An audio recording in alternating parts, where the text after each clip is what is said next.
Hello, everybody. Hey, John.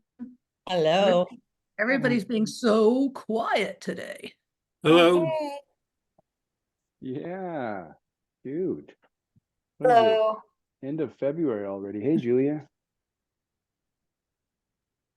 There's a rollicking thunderstorm going on here, so I'm going to go back on mute. Okay, no problem.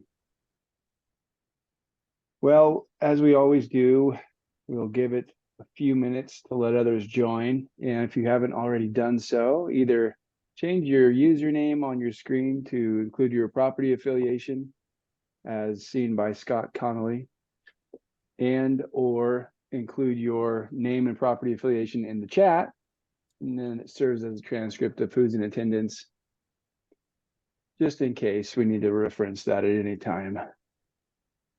We have a lot to go over on the agenda today, but we'll give it a few minutes. Usually about 4:04 we'll get started. In the meantime, feel free to chat.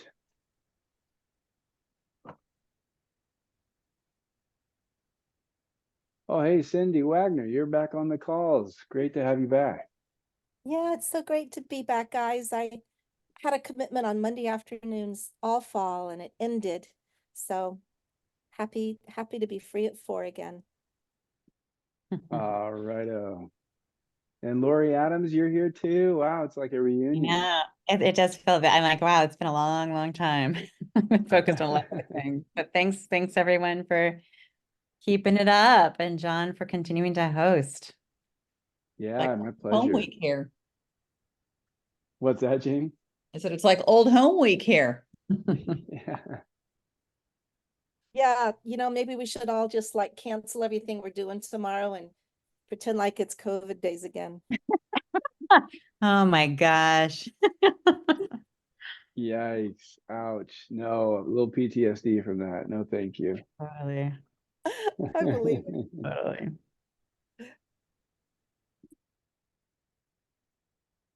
And a couple of new faces in the crowd. Lisa Batson from VMC. I think this may be your first official MCLA Lodging Roundtable meeting. Is that right? That is right. I'm excited. Great. you. Well, glad you could join us. Yeah. And Alina Reyes from the South Coast is on the call. Welcome, Alina. Thank you. Yes, that's me. I'm from Gualala. Wonderful. And I see we have some usual suspects. Stuart's on the call today. Glad to have you join us, Stuart. Scott Connolly is here, and he has an agenda item today. Scott, if you are available, are you able to unmute for a question? Yep. Great. When the time comes, I'll probably turn that second agenda item over to you so you can just address the group and see what kind of conversation starts, or take it offline with the individuals who responded to you. Okay.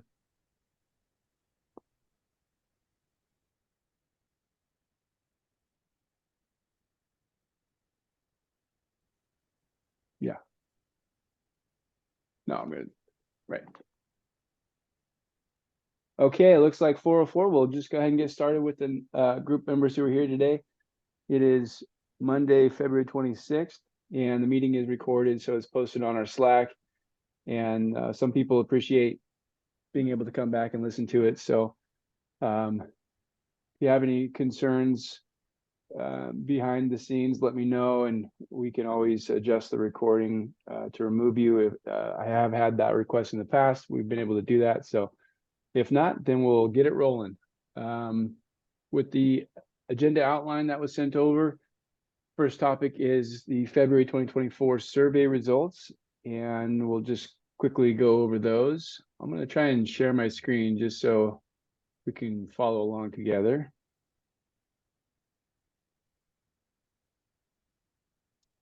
And can you please let me know if you can see my screen? Yep. Perfect. All right. First question, how did January 2024 turn out for business? And out of 44 responses, it looks like the favorite response was unfortunately much worse than last year. but overall a mixed bag of results. You can see 9 people had a little worse than last year, 12 about the same. And so out of 44 responses, only 10 owner or operators felt that January was a little better or much better than last year. So not the trajectory that we'd hoped for coming into the new year, but we can certainly still see how the rain can disrupt a little bit of demand in Mendocino. And as we're going along here, feel free to either raise a hand or just chime in if you have comments or questions, but we'll recap at the end. And how are things turning out for February 2024 so far? You can see the results are similar to January, unfortunately, with 13 respondents saying it's about the same, but then 22 saying it was a little bit worse or much worse than February 2024, leaving 9 to say it was a little better or much better. So we're just wrapping up February and looking into March, and hopefully March is turning out a little bit better. And it looks like, you know, it's sort of a mixture here. We have too soon to tell with a little bit of a response there. So far looking better than last year is, you know, that's optimistic at 27% of respondents. And then unfortunately the majority say so far it's looking worse than last year. And then about the same as last year was the other 27%. So about half think it's about the same or better, but the majority of single respondents for this category think it's looking worse. So that's the, you know, the straw poll outlook on county lodging demand for March. We'll see if the actual results are consistent with what's being forecast here by the survey. So I'm curious to turn it back to the group as we discussed just general performance for the first quarter, leaving January, coming into February, finishing February, and coming into March. Obviously, last year, 2023, quarter one was hit pretty hard with some, you know, just total rain. There's snow up in the hills. What do you guys think about this year? What is the cause for those survey results skewing toward the, you know, worse than last year performance? And I'll open the floor to anyone who wants to chime in before I start calling on people.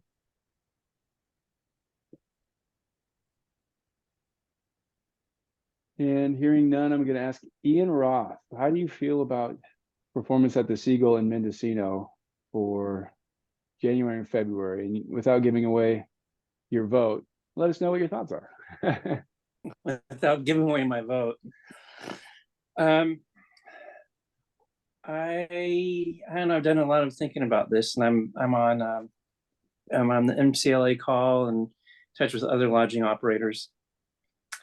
And then my webmaster, Christine Gustafson, has about 60 clients nationwide, and everyone's kind of reporting the same thing, that things are slow. And if I had to pontificate, I would say that so I've been doing this for the last 5.5 years.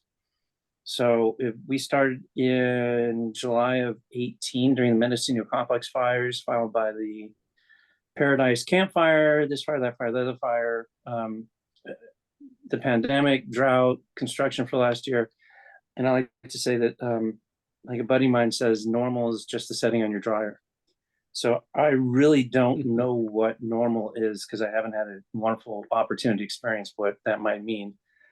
That being said, I think the pandemic threw a whole lot of everyone, you know, a curveball, and then the government pumped a lot of money into the economy, and a lot of people got pent up. And we know that 2022 was like a crazy, wonderful year because people had money in their pocket and they were tired of staying at home and they wanted to get out.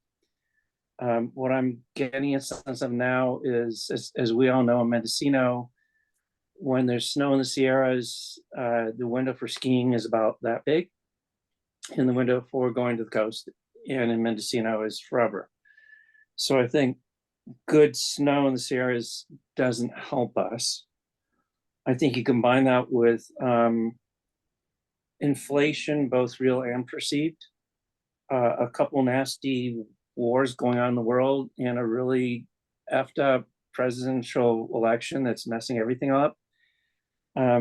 I think you add all this together, and then you throw in the fact that a lot of my guests who are regular repeat offenders are actually traveling to Europe because they can. So if you got money and you haven't been able to go to Europe, there's your opportunity. So add all that, and I'll throw one last bit of pessimism in there, and that is, I am the optimist. But Airbnb, I keep hearing, and VRBO, this last weekend I heard about 4 other people who had properties in the Russian Gulch area and in Albion, and they're talking about their short-term rentals. And I think the short-term rental, other platforms like Airbnb and VRBO is really giving us a gut punch. So that's my 2 cents. Sorry. Thanks for those insights. And I mean, that was a wonderful analysis. And I particularly appreciated how, we do compete with the Sierras and with Tahoe, especially during those snow years. And we have the exact same markets that from which we draw our guests. And so I think that's very interesting take. And also the short-term rental versus the traditional lodging. I'd be interested to hear what others think about the displacement of general travel demand to those specific buckets of lodging supply. But looks like Joe has her hand raised. Go ahead, Joe. One of the things that Ian touched on is the snow. That ever since I have been up here, the snow affected us. But now the Airbnbs, they're new. COVID hit us. The cost of groceries, just going to the grocery store, is getting astronomical. I mean, a jar of peanut butter cost Fred $8 today. So I'm seeing all this, and I'm watching what's going on. And then I'm aware of there are a lot of rentals. I mean, I drive up Little River Airport Road, and I know of 1, 2, 3 vacation rentals that I can't find on the tax rolls. And so people are doing it without licenses.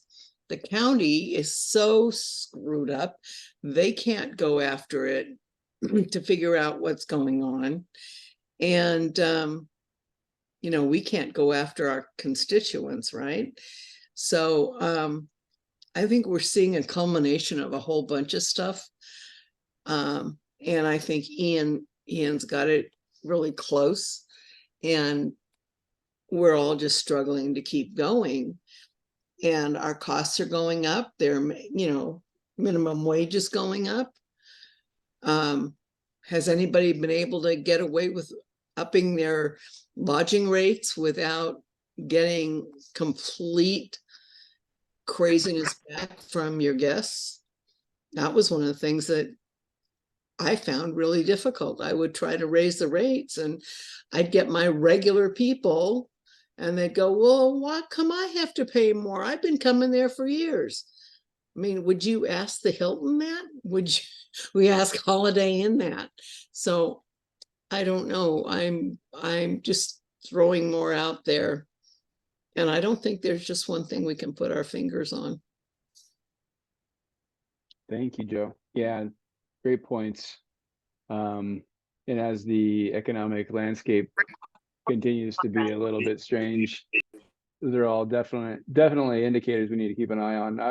I'd like to comment on that too, but I have a couple of notes in the chat. Lori Adams says, I would expect this last one, Ian, Airbnb and VRBO is correct, and a new feature in the last few years. And Julia Conway says, just came from my food and beverage meeting here in Tucson, and visitor numbers and spends are down here too. Thanks for that, Julia.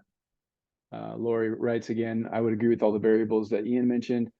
And Scott Conley says, we have a frequent flyer program for discounts to guests who have stayed more than 10 times. So a loyalty program, a proprietary loyalty program, that's always a good idea. Joe, I think you touched on a great question about rates and whether or not there's some resistance to price increases that correlate with, the actual real cost of operating.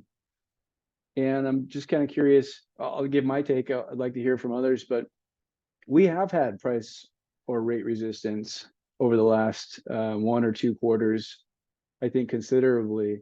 And we've responded by trying to do what we could to lower rates to maintain occupancy. And we were at a point where we were really hoping that wasn't going to have to happen, but just looking at general market trends, just seems like everyone's fighting a little bit for that to get that guest in the door. And so we've had to do the same, but our ADR is trending down the last couple of quarters, and we're seeing higher demand periods forecasted 120 to 180 days out, staying pretty strong with ADR. We haven't had to make too many adjustments yet, but over the last few months it's been pretty bleak. What are you seeing on the ground in your area? And I'll ask someone who hasn't spoken to chime in. On Callie, I see your wonderful image of the Little River Inn there on the screen. Would you care to weigh in? Sure. Yeah, can you hear me? Sorry, I'm Oh. on my phone. Yeah. Oh yeah, and you might be in Sonoma County right now. I am at Ziggy's house. All right. For a lot of you know Ziggy. So for February, if I get out of this echoey room, originally our pacing for February was looking great. And then it started raining. So I think it's weather dependent, both the rain for us and the snow in Tahoe. But the demand seemed to be there initially. So people are still thinking about us. I think the Airbnbs are waning. I just think that style of travel is less appealing to the public now. I think there's a reason where, like John, you have that package with the brewery, I think, and we do. And whenever we combine dining with lodging, it seems to sell really well. So I think people are looking more for convenience packages and being taken care of instead of going to an Airbnb and having to cook for themselves if they're going to go spend their money.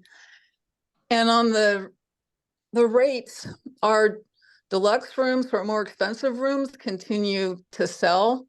And I'm just looking at our lower end rooms and considering lowering those rates because no one's taking those.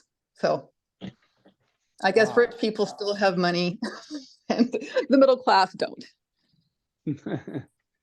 Very interesting. Thank you for that take. Yeah. So the folks who are already committed to spending that higher price for a great room, they're not really swayed, but those more budget conscious travelers maybe are looking for more deals here and there. And that is, that's my anecdotal take on that. Yes. Yeah, I really appreciate your anecdote about the pacing too, because I'd like to corroborate. I mean, we saw February pacing super strong coming into the month and then just get derailed with the succession of storms. And so it kind of led me to feel more optimistically like, hey, given the circumstances, we should see demand sort of stay pretty strong if we had decent sunny weather, for more than just a day or two at a time. Yeah, exactly. Well, it's good to hear. That's what we were seeing too. And, it's very possible that just, again, a real rough, wet winter is, creating these pessimistic survey responses. Obviously that translated into real, business underperformance too. But as a forecast goes, it can absolutely have a bad effect. Yeah. So, hey, John. Hey. Yeah, I disappeared. I came back. Thank you for your work here. Just want to throw in a couple other little things. Whale Fest is the month of March. Mendocino fell off the map last year, and I threw a hissy fit and screamed at the Coast Chamber because I said, why did Fort Bragg get theirs and we didn't get ours last year? So of course she said, well, if you want to be part of it, bring it on. So I am. But still I'm finding that, yes, it's going to be a wet Saturday for Whale Fest in Mendocino, but it's back this year after a few years being gone. But even with that nudge, and I don't know what Fort Bragg looks like, because I know it goes Mendocino the first Saturday, Little River the second, Fort Bragg the third, Westport the fourth. But I'm scrambling. I put a couple email blasts out, and we have posters out, and everyone's doing their thing, and it's on the radio. Thank you, Jamie. But I'm just not seeing anyone responding to it. I don't know what Fort Bragg looks like, and maybe I'm just off the chart. But anyone else getting any traction for Whale Fest this year? Thank you for that. And Ian, like you said, just reviving the event, the festival. So you're saying that Mendocino Village is the first weekend, so this upcoming weekend. Yeah, and I'll add one little thing to what my report earlier is that when I'm in town, which is Wednesday through Sunday, I've got an apartment downtown, and I get a good view of the downtown area. And I'll tell you that you can have whatever parking spot you want in the village before 10 o'clock in the morning and after 5 o'clock in the evening. So I guess what I'm trying to say is that we're not having overnights. I don't know if it's day trips to Mendocino during the wintertime. For me, wintertime in Mendocino is the best time because of the waves and the surf and everything else that's going on. I say live like a local, come during the winter because you don't have to wait in line or, that whole thing. But what I've seen a lot is just people not staying in the village. They come here in the morning and they leave in the evening, and whether they're going back to their Airbnb or VRBO or going back home, I'm not quite sure what it is, but it's not helping out lodging. Yeah, that's really interesting. I just pulled open the list of events per weekend per location, and so just speaking of Fort Bragg, here's all the events listed for that weekend in Fort Bragg, and it spills over into about 2 pages. And we're seeing a lot of demand for that weekend. And I have to think, part of it has to do with these extra events, a little bit more for the visitors to do and plan around. But also, like you said, the timing of the weather might just be an unfortunate coincidence where, we're seeing another storm come in this weekend, lots of rain, lots of wind. And without having the back-to-back promotional years, it lost some momentum. I wonder if it's going to take a year or two for things to ramp up back in Mendocino again for the Whale Festival. What do you think about that? John, if I may, I'm going to agree with you on that because last year, I think it was like right before or right after the Whale Festivals, the person that was running the Chamber of Commerce had resigned and to move over to something else. And so there really hasn't been a big staff to plan everything, which is vitally necessary. The other thing is that Fort Bragg, like that run, it's in its 36th year, and it used to garner just hundreds of participants.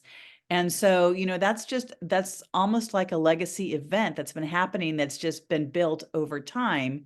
The one thing that's missing from both of these that hopefully will come back is the clam chowder cook-off. And that was a big draw. So right now, like the biggest draw for Mendocino Village is the wine walk. And it's fantastic that it's back. I'm really happy to see that. But Ian, I think you also mentioned that Westport was having a Whale Fest. Well, we haven't received any information as to what their activities are. So I think the planning has been a little bit later for some of the events. And certainly I think the weather also is a big deal, for sure. Yeah, wow. Thanks for weighing in, Jamie. It seems like Fort Bragg is just a legacy event holder for these things because we continue to keep the same ones, but then attract new ones, and it just grows and grows. So the little area of Fort Bragg is absolutely benefiting from this festival. I'm sorry that isn't the case this year in Mendocino. I sure would think that it would make sense for the whole coast to encourage Mendocino to regain its momentum. And so hopefully, Ian, like you said, maybe planning right now and into the summer to get some of these headliner events back in the saddle for Mendocino so that it can really become a draw. Yeah, one of the other things too, real quick, is that Fort Bragg now has their own Visit Fort Bragg committee, and they're working hand in glove with the chamber, and that's also another bonus for them. And so, Ian, I'm sorry that you're kind of shouldering all of the weight of organizing the Mendocino Whale Festival, but I know that there are some people there that are also probably newer businesses too, like the owner of Valerie. And some of the galleries are also very interested in getting more excitement happening in Mendocino. So maybe we can talk offline and I can perhaps share some new names with you to help in your efforts. And I know it doesn't really help for this weekend, but just going forward for, any time of year. Jamie, that'd be great. And John and everyone else in Fort Bragg, feel free to share your overflow for the second Saturday with us in Mendocino and everywhere else. We'd be happy to bring more people into you guys. We're just hop, skip, and jumping away. You betcha, Ian. We'll make sure of it. Well, perfect. Back to the chat real quick. Scott writes, we have all kinds of rate lowering schemes which seem to be working. We can talk further in my agenda item. And thank you, Scott. That's fantastic. And we are coming up on the midpoint of the meeting, so we'll get moving on the agenda. I'll pause quickly to invite any other comments or questions on the February survey results before we move on. All right, hearing none, we'll go to item number 2, which is the member discussion item that was tabled from January, and Scott's business operations brainstorming. Oh, right quick, before we do that, Joe, just raise your hand. Go ahead, Joe. Yeah, the other thing that I should have mentioned. The other thing that I should have mentioned was that when we were checking on properties, we had a real hard time with VRBO, and they didn't seem to care if people were legal or not, or paying taxes or not. And I think we still, unless something got cleaned up, and Ramon might know, there's still a problem with that. So if they're not contributing to the county or the bid, we still have a problem there too. And we can't, and that way our numbers are even more skewed. Yeah, this is probably a separate conversation to have offline too, but I think from what I remember Ramon saying and the folks at VMC was that revenue collections based on bid funds are actually outpacing previous performance years. So even though more short-term rentals are not reporting, I think is what the perspective is, we're still collecting more money. Does that sound right, Ramon? Yeah, so I guess I was gonna give that update once we got to the BMC update section, but I'm putting out an email to the county just in regards to how they handle short-term rentals and how they kind of police that, or if it's most likely than not something they're just don't have the staff to do so. Because that's the answer I received to a former question I asked about the numbers they reported on. But I'm still waiting for our fiscal Q2, which would be Q4 of last year, numbers to come in from the county. But our July through September collections was from bid. So the year 22-23 was the largest bid collection year we've had. we collected $1,780,000. Compared to the previous year, which was 21-22, which was $1,300,000, followed by 1,200,000, and then down into the 800s during the pandemic years. This July through September, we collected $362,000, which is down from year July through September of 22, which was $716,000. 21-22 was at $455,000. And then 2021 was at $345,000. So the collection so far this fiscal year, at least from the first quarter, we've gotten numbers for in collections. It is kind of between the 2021 fiscal year and the 21-22 fiscal year. Sure. Yeah, and I think a lot of it has to do with a lot of the reasons that Ian said. Got it. It'd be really interesting to chart those out just to see the trajectory over time. I wonder if that's something I can work with you on, or if you have it available, we can maybe. It's actually public. It's on the county link on the county website. So I just messaged over the link so you guys can just look at that graph. Ah, perfect. That's excellent. Yeah. Thanks, Ramon. Yeah, this is good.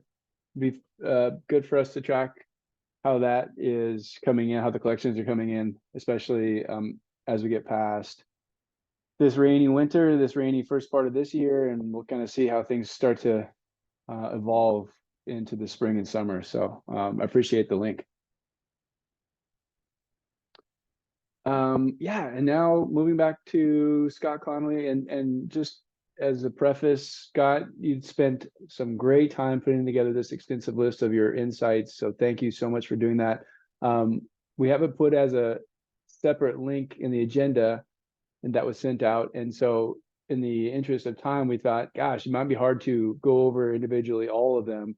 And that's where the opportunity to connect with you directly that you've offered is so valuable. So I'll turn it over to you, and feel free to do whatever you like. Great, thanks. John, though, if we're talking about a subject that that I provided a link as an example for, could you bring up that link as a screen share? Yeah, sure thing.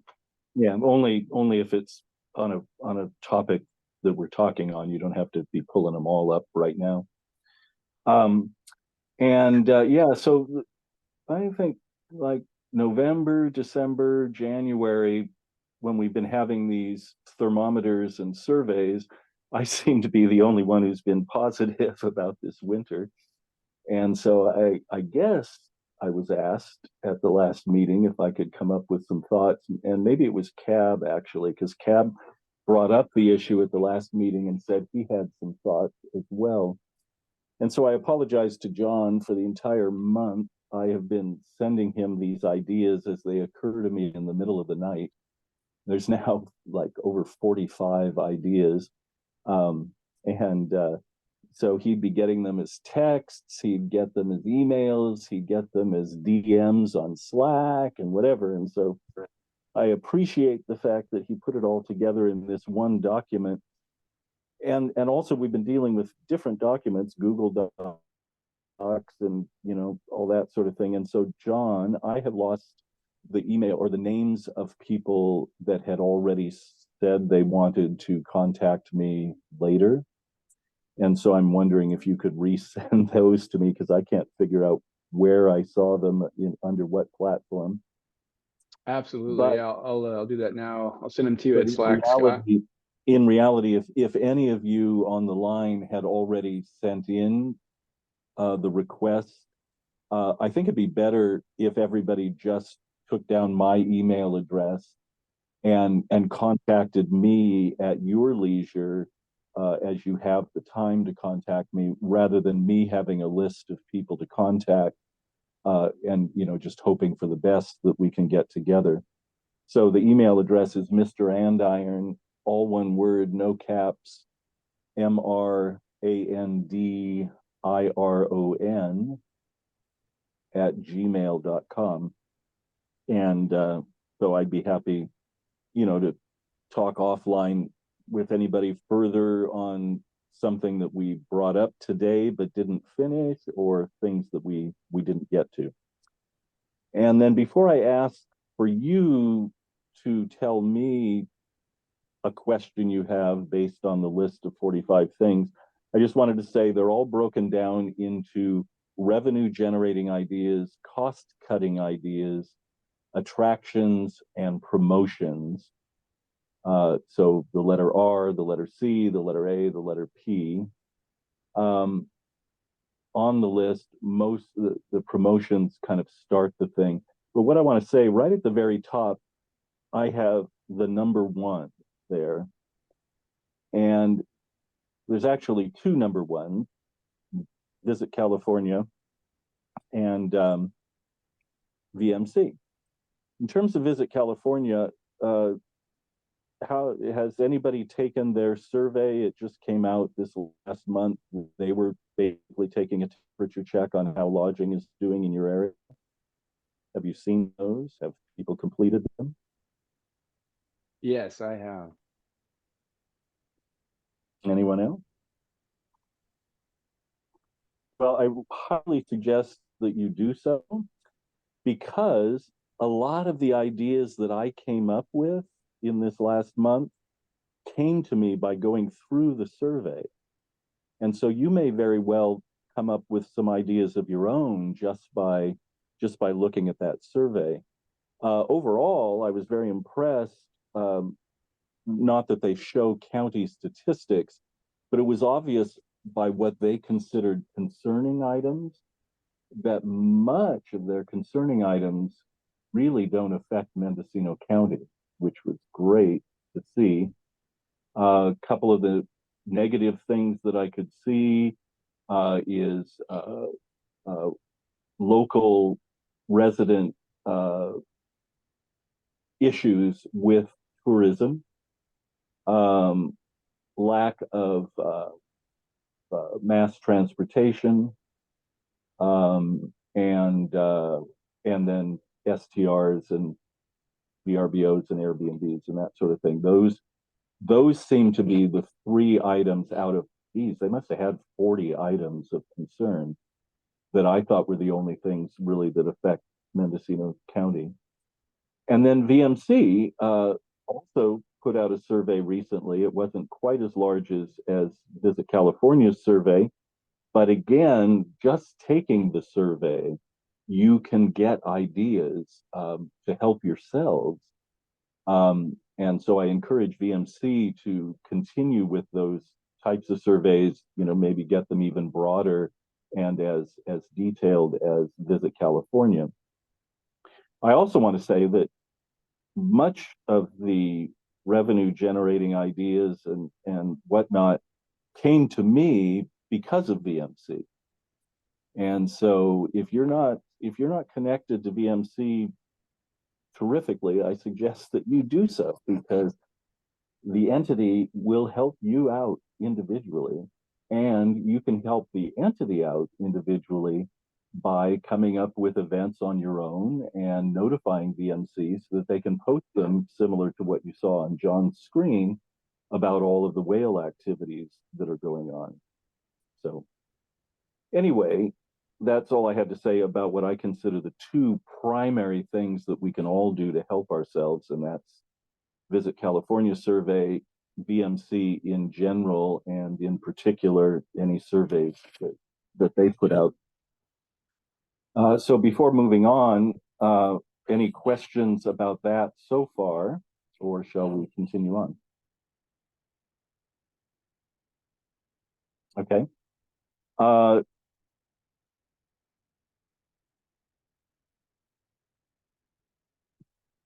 just wanted to see what Tab was saying.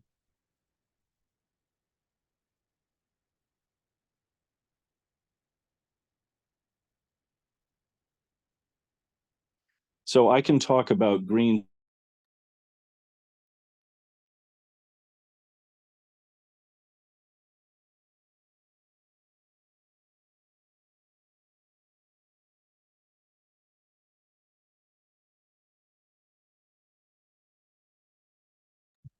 Help And in cutting. Scott, I think we lost you there for a little bit. Are you still with us? I'm here. Can you hear me? Oh, I got you now. I don't know if it was my audio, but I lost you for a good chunk of time. Cab, did you hear what I was saying? Cab, Scott, you Yeah. dropped off. can you hear me dropped now? off. You dropped off for me as well. I only heard part of it. Thanks, Stuart and Ian. Scott, sounds like you Yeah, you maybe dropped off there. disappeared completely. Okay, so where did I cut out? Anybody remember? I think you said you were looking at Cab's comment in the chat was the Right, last I okay. heard. So Cab, The comment had nothing to do with your presentation, Scott. It was just maybe something for the next agenda item. Or for no, next- it actually does. It is something within my presentation. That's why I was wanting to see what you had to say, because we have been certified and we are the top tier in certification. And amazingly, I have found it to be quite a cost cutting. One would think, oh God, you got to spend so much more on green products and you got to do this and you got to do that. And it's only going to cost more revenue to do it. But since we got approved by, in fact, doing everything that they required, and in fact, we're more than the top tier. We're now something called an innovator or something, because we've gone beyond what they require for the program. Anyway, so I consider it a cost-cutting issue, and it is part of the ideas here. But before we could jump into that, or what are some of your things on those list of 45 items that you might want to talk about right now?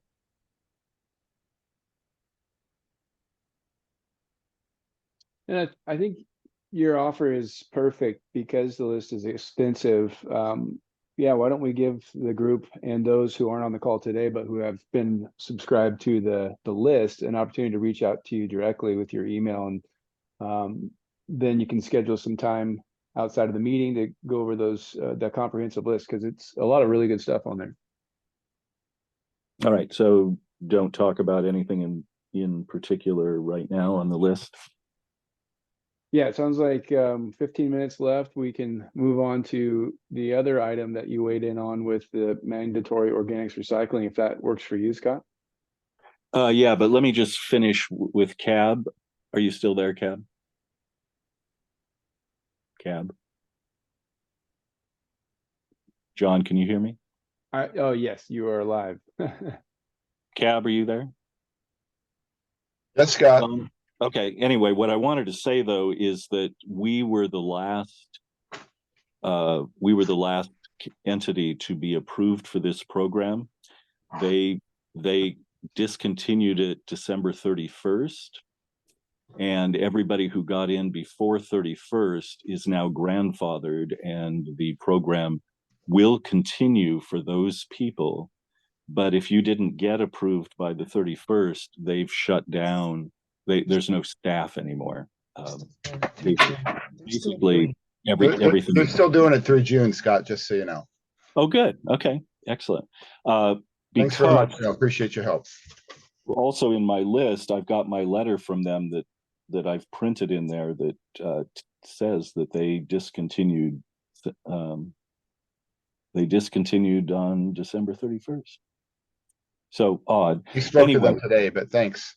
Yeah, the only reason that I wanted to mention it is because it has been quite a cost-cutting thing.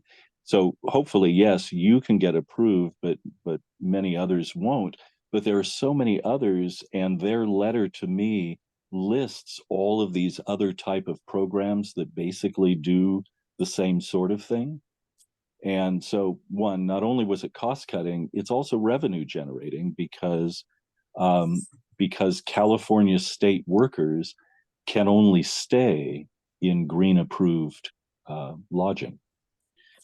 So currently, I'm the only lodging in Mendocino County, and then hopefully CAB will be the second lodging in Mendocino County. But if others can't get in on that, in my listing where I've put their letter for green certification, it gives all kinds of other ideas of places to get involved in that can do the same thing for you, both in terms of revenue and cost cutting. But they're currently have representatives that represent people that don't have a county representative. And that's what's ending in June. Oh, I see.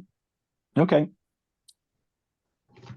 All right. So moving on, John. Yeah, thank you very much, Scott. And very interesting point about state being able to stay at a property that's been certified. So that's awesome. And Cab, I'll add that to the next agenda so we can have more time for that discussion. Sorry for the lack of time here. We are moving on to, this note, mandatory organics recycling. And the reason why we put it up closer to the top of the agenda is that it's coming up around the corner, March 15th. And Lori had a really good question. And Lori, would you mind jumping in and just kind of explaining your process here? Yeah, sure. It may be relevant to only a couple people, but I thought this would be a good place to make sure. So the first thing, this is actually not related to the compost, but we did get it just, we have a kitchen at our retreat center, which we use sometimes for catering and sometimes we rent it out to groups. And we got our, normally we have to have an environmental, in the Mendocino environmental department comes out and gives us a permit. And so we need to, excuse me, just 1 second. I need to put myself on mute for a minute. No problem, Lori. All right, someone just came in. Okay, so sorry about that. So yeah, the Mendocino Environmental Department usually issues us a permit, and usually it's $600. And this year we got it back, and it was $600 plus over $1,000. And so we found out that what they're doing is anyone who has a kitchen is now required to pay this additional amount. And so, I understand that the county is really desperate for funding, but given how we use this kitchen and just imagining what the impact is for a lot of other restaurants, and I'm curious if this is going to work for restaurants to pay this additional amount, certainly this year and even going forward. So I just wanted to really quickly just ask if anyone on the call, just maybe just put your name in the chat and we can follow up, because I know that a lot of folks here don't have kitchens, but it felt important to get some information back to the county for anyone who does and for whom that seems like an onerous, or if you do have a kitchen but you did not get this additional permit cost, I would really like to know how they're issuing it. It's based on kitchen size, but it's a pretty small amount. So maybe a hand up, and then I can catch names really fast if you're somebody for whom this is impacting.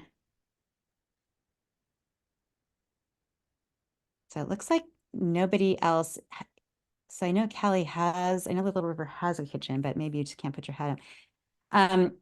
Anyway, feel free to get back to me. I'll put my email here. If you are somebody who either has a kitchen and was not issued this additional permit request, the cost of additional $1,000, or if you do have a kitchen and you also were issued the additional fee and are concerned about it. I would love that. Thank you so much, guys. Passing it back to you, John. Lori, thanks for putting your email in the chat there. And I'll admit, this one caught me off guard. I am not aware of this whole topic. And so I'm sorry that I couldn't offer more assistance here, but I hope that maybe over the recording process, if someone's able to log in and reach out to you, you'll be able to find some support in the next couple of days before this deadline. Thanks, John. Thanks, everyone.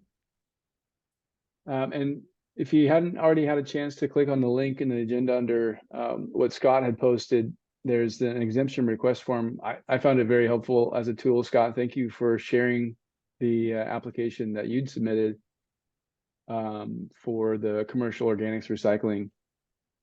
And Julia, I think this was a part of the conversation you had begun last month, and I wondered if you had any other comments on this topic before we move forward. You may have dropped off the call. I don't see your name anymore. Okay, so we might have to step back, gather some more information on this item and bring it back again in March.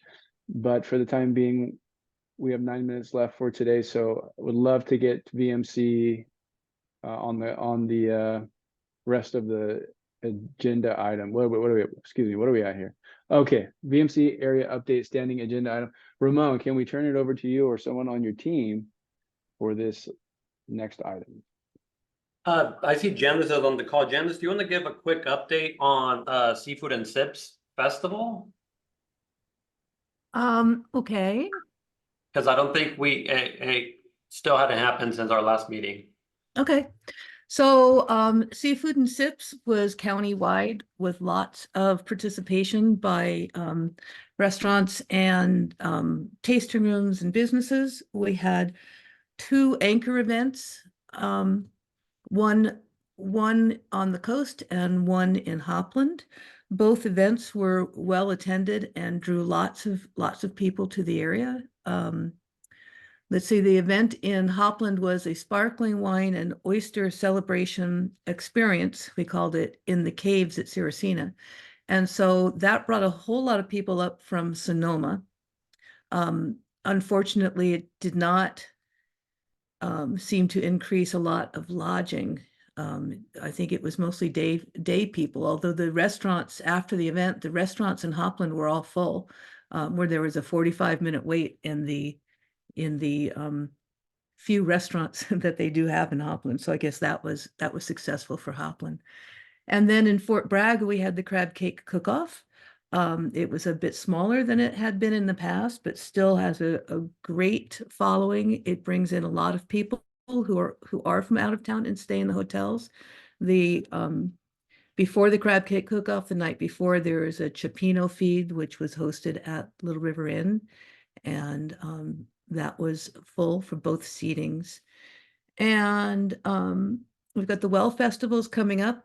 I was all listening to your conversations about that, and that'll be followed by our Almost Fringe Festival. And the Almost Fringe Festival is in Point Arena primarily, and they see an increase in visitors and guests to their small number of hotels there in town. But what I found really surprising in a really good way is that during that same time frame, there is an ultra run that is attended by people from all over the world who come in. And this run, which is 50 miles, mostly through MRC land and some of the state parks and Jackson Forest, they say they generate about 500 room nights. So that's pretty amazing. That those people come, they stay for 3 to 5 days, some of them. And it's one of those, I'd never heard of it. It's one of those little secret things that kind of pop up that we should all know about. And again, it's another example of how we can drive people here and get them to spend the nights in our lodging. So that's my report. Did I miss anything? Callie, do you want to say anything about your experience with the Cioppino dinner or any of these things? Thank you. Nothing to add. Okay. Yeah, so next time we have a meeting, I should be able to give you some good information about the March and April events. Ramon, anything else? Not necessarily. The only thing I would add, and then just for lodging to be aware of, is something we are noticing is that ticket sales for events in general are a lot slower than they have been the last year or the previous year. We are seeing I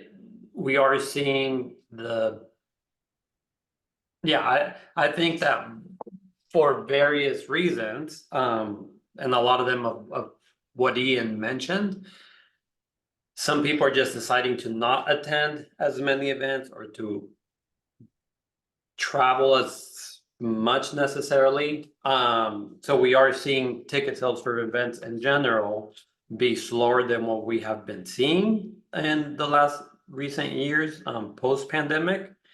And so just something to be aware of. And we'll see if that trend changes once we continue to get better weather and it was just a winter thing, or if we continue to see that throughout spring.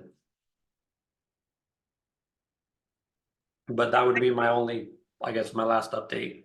Yeah, if I can add on too real quick, is that we've been getting a lot of really nice press coverage as of late. It's that time of year. We typically don't invite press out during the summertime, but we do invite them during our shoulder seasons. And so there's been a lot of coverage, and I think that hopefully that will relate to some other, some stayovers. But as these events come up, also just keep in mind that it would be really great for the event producers and lodging partners to work together to create packages, because what people want, is experiences. And you guys can provide that to them, especially by partnering with upcoming events, however you choose to do that. And I know that any of us at VMC, especially Janice, can introduce you to the folks that we know of that are producing events too.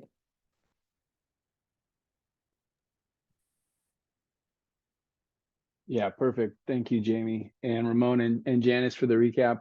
And just real quick follow-up question to you, Jamie or Ramon, for the slowing ticket sales. What events are those in reference to? Or were they ones from the past, from the Simpson Seafood, or upcoming ticket sales? Or which ones are you seeing that are a little bit slower? Janice, you can Janice, you can actually totally weigh in more on the sparkling oyster. I was gonna say, just in general, at least during our two festivals, the inland anchor events seem to be a lot slower. I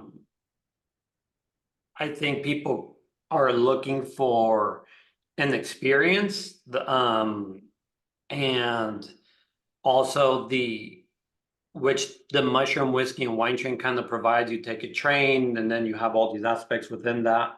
The Crab Cake Cookout's been around for a long time, so it has a huge following.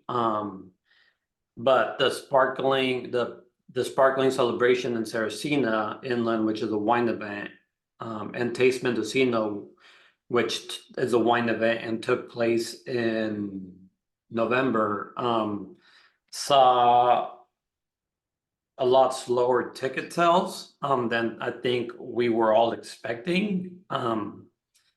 But I think that also has to do with who's putting on the event and when they have all their ducks in a row by. I think that both those events suffered from lack of promotion by the groups that were putting them on. Visit Mendocino, we did a ton of promotion and saw a ton of engagement, but it needs to be, shall I say, solidified by the actual event producers. They need to own the effort, and they need to start earlier. So you can look at events like the Mushroom Train or the Crab Cake Cook-Off, and so many of the other events, they start with their promotion and their outreach months and months in advance, not just weeks. And that makes a big difference. Makes a big difference to lodging too, if you can start promoting events that are coming up months in advance and get some people to commit to coming up to attend both. Great points, and I hate to interrupt. We're coming up at 5 o'clock, which means we'll be cut off at any point. Want to say thank you to you, Janice, for that last bit. Also to everyone who's able to join today. Your participation is truly invaluable, really makes up a big part of the experience for lodging in Mendocino. And so these collective efforts are very appreciated. It's going to cut us off, so I'm just going to wish everyone a wonderful February, and we'll look forward to seeing you again in March. Thanks for leading the program, John. My pleasure, Cab. Thanks, everybody. Thanks, everybody.